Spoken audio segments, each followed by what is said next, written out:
So we're just going to eat. Yes, and you just help yourself with your meal. Okay,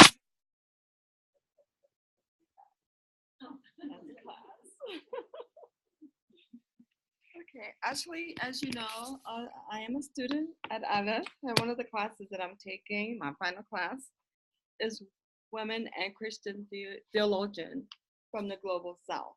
And we're talking about colonialism, post-colonialism, globalization, and covering countries like Africa, Latin America, and Asia. And I want to talk about Professor Musa Dube from the University of Botswana. And from her work, 50 Years of Bleeding, a storytelling feminist reading of Mark 5:24-43. And I just pulled a section out of her work, because in her work, she's covering what she called Dr. Colonial Master from 1939 to 1949. And Dr. Struggle for Independence from 1949 to 1969, and Dr. Independent 1969 to 79, and a period of AIDS and HIV is that she's covering as well, and we will talk about that. Is AIDS Mama Africa is coming up behind Jesus, 1989 to 1998. And Sharon, since you have lived experience with the scripture, Mark 5:24-43, is which her work is based on. If you can go ahead and read that for us, and then just elaborate on your own experience, please. A large crowd followed and pressed around him, and a woman was there who had been subject to bleeding for 12 years. She had suffered a great deal under the care of many doctors, and had spent all she had, yet instead of getting better, she grew worse. When she heard about Jesus, she came up behind him in the crowd and touched his clothes, because she thought, if I just touch his clothes, I will be healed. Immediately her bleeding stopped, and she felt in her body that she was freed from her suffering. At once Jesus realized that power had gone out from him. He turned around in the crowd and asked, "Who touched my clothes? Who touched me?" Oh, no, who touched my clothes? You see the people crowding against you, his disciples answered, and yet you can ask, "Who touched me?" But Jesus kept looking around to see who had done it. Then the woman, knowing what had happened to her, came and fell at his feet, and trembling with fear, told him the whole truth. He said to her, "Daughter, your faith has healed you. Go in peace and be freed from your suffering." While Jesus was still speaking, some people came from the house of Jairus, the synagogue leader. "Your daughter is dead," they said. "Why bother the teacher?" Overhearing what they said, Jesus told him, "Don't be afraid, just believe." He did not let anyone follow him except Peter, James, and John, the brother of James. When they came to the home of the synagogue leader, Jesus saw a commotion with people crying and wailing loudly. He went in and said to them, "Why all this commotion and wailing? The child is not dead, but asleep." But they laughed at it. After he put them all out, he took the child's father and mother and the disciples who were with him and went in where the child was. He took her by the hand and said to her, "Talitha kum," which means, "Little girl, I say to you, get up." Immediately the girl stood up and began to walk around. She was 12 years old. At this time they were completely astonished. He gave strict orders not to let anyone know about this, and told them to give her something to eat.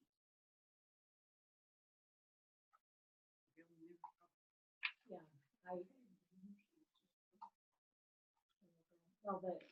I always just hear this so differently, I guess, because I spent the early years when I first started periods, I started hemorrhaging, and I had 3 D&Cs before I was 18 years old. And the doctor told me, and of course, little kids are mean, and the neighbor kids all thought I was having a baby or had a baby, all that kind of weird stuff. But what was horrible was how it controlled my life because I couldn't, when I knew that the period was coming, this might happen. It actually happened to me up at camp. I was at camp in conference. My mother was there as a counselor, and she called my dad. And I stayed with my grandmother until mom got home, and then the hospital. So it's a horrible experience. I mean, I wasn't doing this constantly for those 12 years, but it was about 12 years that I dealt with this issue. And the last time the doctor did it, he said it just happened to him. And that was devastating to me to hear that because I had always wanted children. I loved children. Anyway, the doctor, they had come up with new drugs, and what I was given were purple, what I call them purple footballs, and they were actually estrogen, and then I'd get a shot after so many weeks, which would start my period, and I was actually on what was to become known as birth control. But it did the trick, and I was able to have children. I still had some issues. In fact, right after my third son was born, the hemorrhage started. So that's when I had to do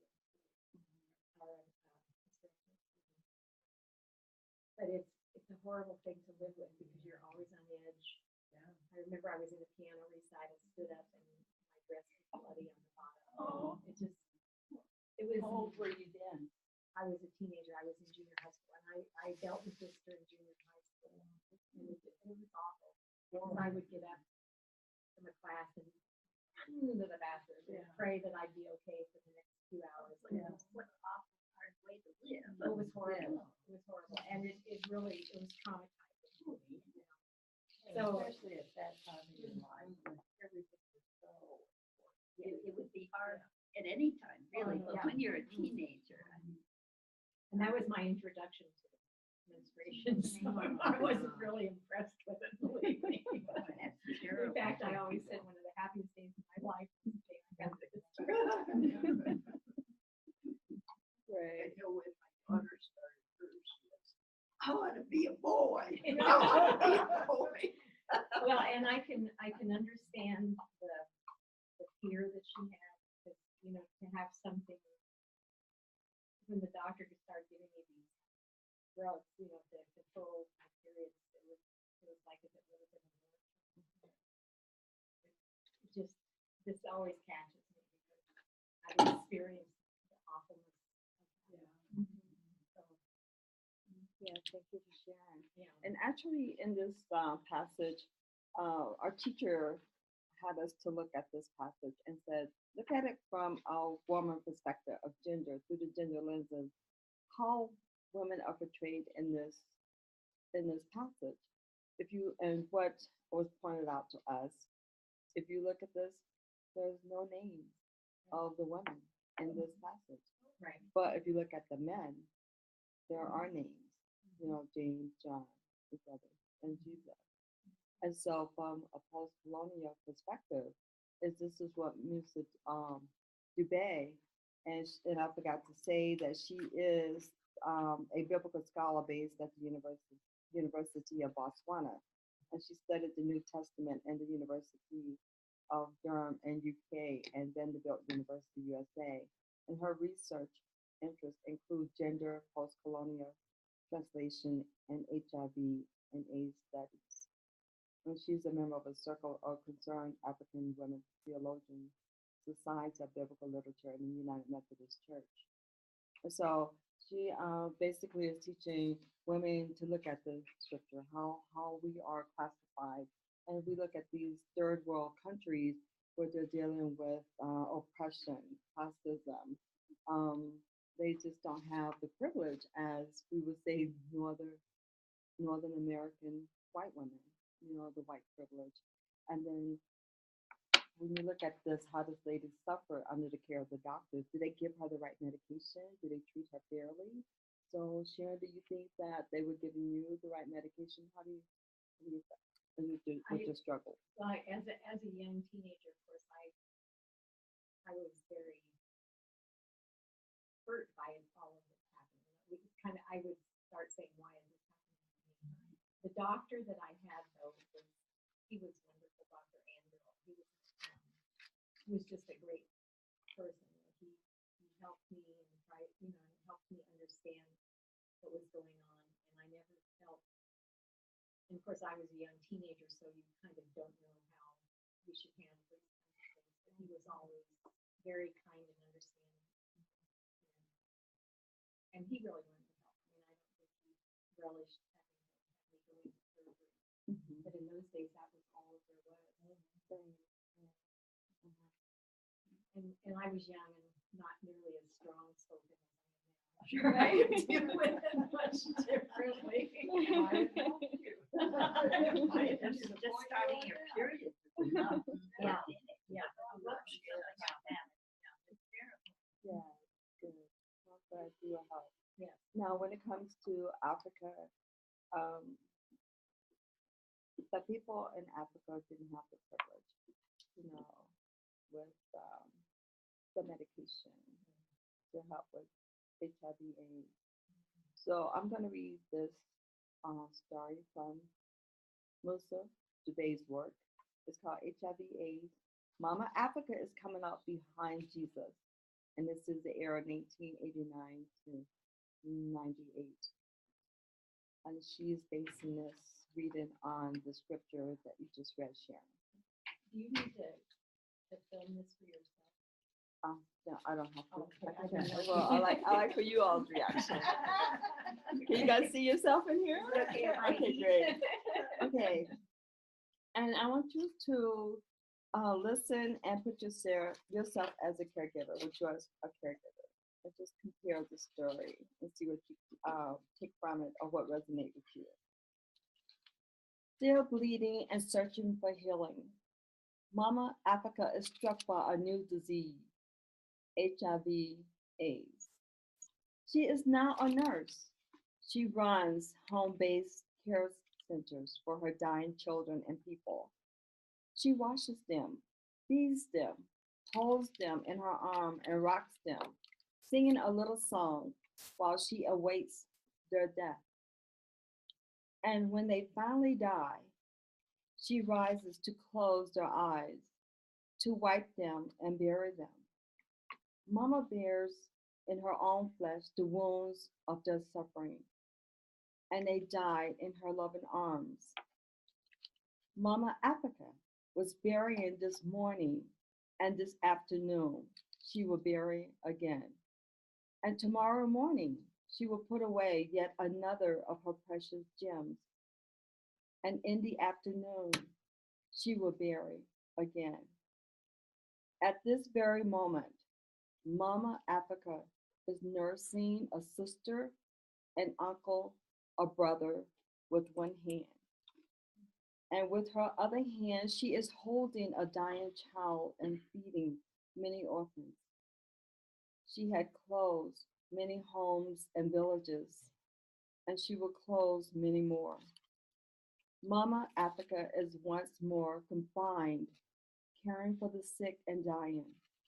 Just a few minutes ago, she was sitting here in her home, feeling like a motherless child, when she heard a crowd in the distance streaming into Botswana and Zimbabwe. When she called out, "Who is there? Who is there?" she was told, Jesus Christ, the healer of all diseases, is passing by. She heard that Jesus is on her way to heal a little girl who is already dead, the daughter of Jairus. Mama Africa is standing up. She is not talking. She is not asking. She is not offering any more money, for none is left. Mama Africa is coming behind Jesus. She is pushing through a strong human barricade of crowds, weak and still bleeding, but determined. She is stretching out her hands, if only she can touch the garment of Jesus Christ.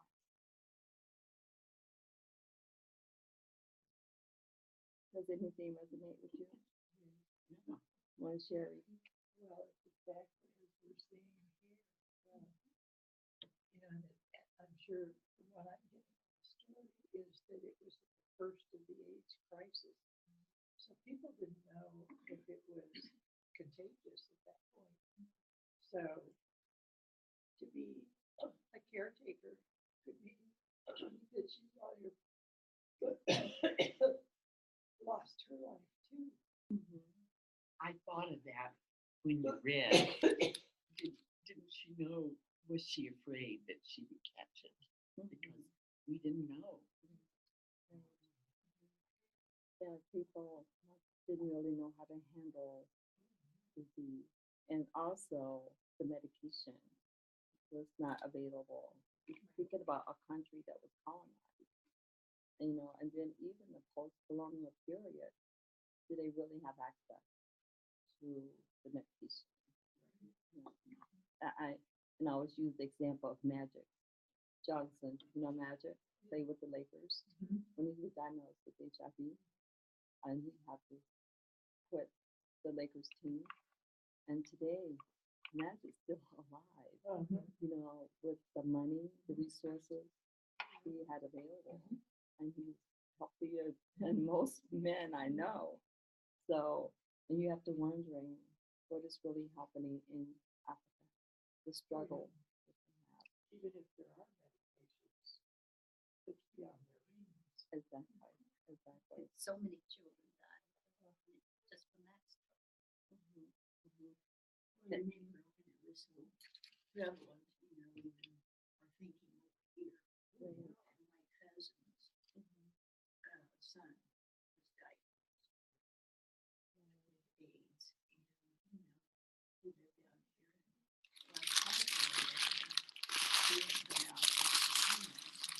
And he had gone out and that you were almost afraid.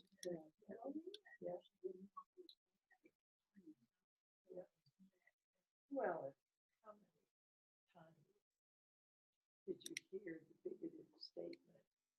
Because most of it was, through the AIDS was through the homosexual environment. And it was like, well, that's God's curse on them, or that's, that's what they deserve.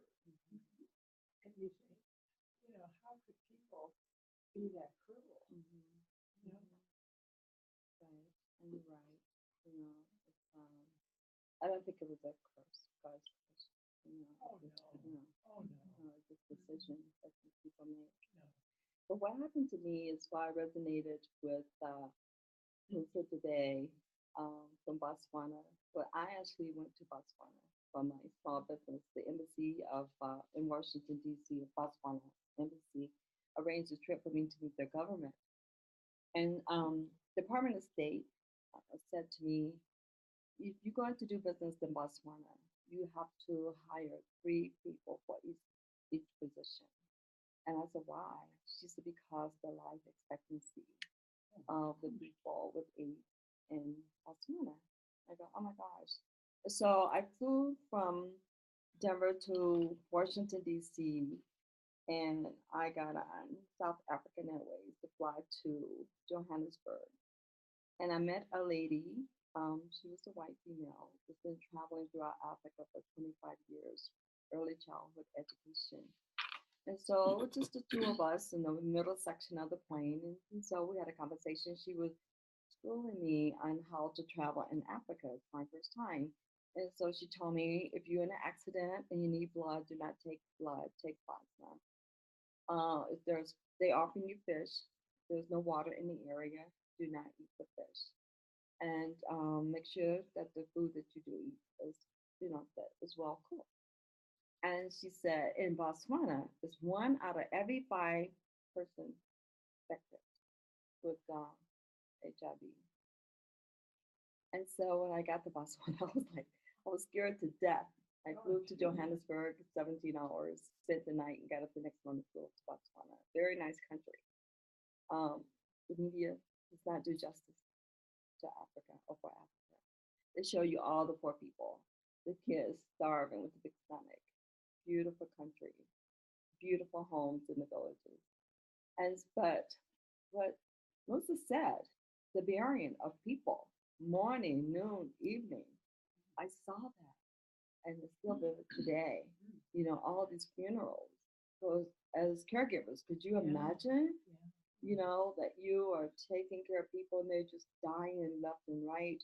And And you might be next. yes, yes. And so I had to find a way to get comfortable. And I went to a reception at their convention center. And it was beautifully decorated with these fluffy dolls with African attire, white, black, brown. And so the African ladies sitting at my table, they mentioned something about cancer and HIV. And they thought it was worse to have cancer than HIV. And then and I'm going, well, how did you come to that conclusion? And she said, well, you can always take your medication for HIV. I said, but HIV is for life, you know, there's no cure. You can possibly find cure for cancer. But that was the mentality they had. So it was interesting. But yeah, and so like she said, still this moment, Africa is nursing a sister and uncle, a brother. And I met this family, a friend of mine here that I met, she's from Botswana. So she sat me up with her sister's family there. And they're very nice, people very nice in Africa. And she took me to her mother's house and she showed me pictures of her family. And she said, this is my younger brother. He's no longer with us. And he died of that disease. She didn't say HIV, she didn't say AIDS. She said That disease. Right. And so then I look at what we are facing in the North.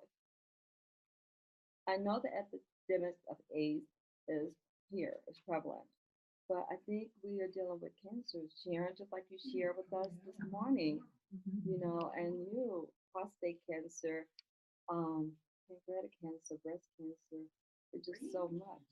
And yeah. We've got 5 or 6 right here in the church that have, ties Right. that have brain cancer. I've never heard so much. Brain cancer.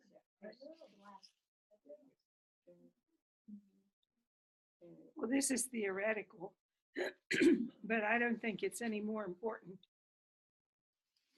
when this was written than your trip to Africa. This is a story of love and faith. Right. This woman had the faith. Of course, Jesus had the love. And she knew that if she just touched his clothes, she'd be healed. And that's what it really is all about, is, I believe, is faith. When my daddy was a little boy, his dad, my dad, and his brother, my dad was about 4 years old, and I don't think any of the other kids were born yet, all had, I think it was yellow fever. And it was an epidemic going around, and people were dying. And my grandfather told my Nonna up in this can, there was enough money to get them back to Italy if he died, because they had immigrated here when my dad was an infant. And Nonna nursed them by herself 24 hours a day, 7 days a week till they got better. And that would be just as terrible a disease then as HIV is today, or is leading that this woman had back when Jesus was living. And it never dawned on her. And every one of you people in this room have been caregivers at some time or other. You had your brother, and most of you have husbands or had husbands. And so you've cared for people. That you do that out of love, that you have faith that what you're doing is going to help. And so I know that's more theoretical, but than maybe what you're looking for. But I think that that's what this is. It's a story of love and faith, and that's what our faith is all about, I think. And that's what this story is about. And the fact that even though Jesus was jostled by all these people, And that woman touched him in order for her to be healed. Touched his robe. His robe, something went out of him. Yeah, the power. And he knew she had touched him. Yeah, yes. So that reinforces the fact that God knows every one of us, even the hairs on our head. And I one day jokingly said in class, well, my hair's getting thinner. I'm getting a little concerned. He won't know where I am if I get too thin. Too many places, you'll look in the wrong place. Yeah. But that's my perspective. Yeah, on it. and I appreciate that. That's a theological reflection, and I like that. It's just to see how you as a caregiver can resonate with the story, and also the passage by 2443. And I explained and I told my professor, I wanted to take something from the class to my church community, something that we can talk about, and demonstrate, and learn from. And I really appreciate that. And as I mentioned earlier in this passage, and you can take it home, and what we have to look for is how women are portrayed in the Bible, from the gender lenses. As I mentioned earlier, you see no names of the women in this passage. And the woman at the well, there's no name. No, exactly. And Lot's wife, there's no name. Great. You know her father's name, but not her. Yeah. Exactly. And yet when Lazarus was brought back from the dead, you knew. Mm-hmm. His sisters were named. Martha and Mary, yeah. Mhm. Great. And Deborah's I'm a woman's liver. and Deborah's my favorite because she was a judge. Mm-hmm. And she was someone with stature. And that's something you don't often hear in the Bible. That's true. Because they were And the stature goes to the men. Right. At Bible study, I think we came up with 4 or 5 women that were named. Mm-hmm. Well, That's most all. of them where they are named, except for Deborah in the Old Testament, and I guess Abraham's wife and some of those, but are in the New Testament. And Jesus is the one who recognized the value of women, I think. Yes, Jesus did more for women than anyone in the Bible. Yeah, because there was Mary Magdalene, and I think she supported him. Mm-hmm. If the history that I've read about them is true, she came from a wealthy family and she traveled with them. And it was not unusual for people to travel with prophets in those days. Of course, we believe Jesus was more than a prophet, and the people traveling with them supported them. Right. And the other issue we talked about, women being silent in the church. We have a voice now, that we should have a voice in the church and everywhere else. We should be able to stand up for ourselves. Well, I came here from North Carolina, which is the South, and I was always introduced as, she's our woman elder, because we only had one woman elder in our church. And they would say, she's the woman elder. And that's how I got introduced. Mm-hmm. Because down there, the women believe that they are, well, I can't say all of them, but that they're second to their husband. And the husband is the head of the household. And I believe that too. But at the same time, you should have some kind of a voice. And so they would not be named as elders in the church.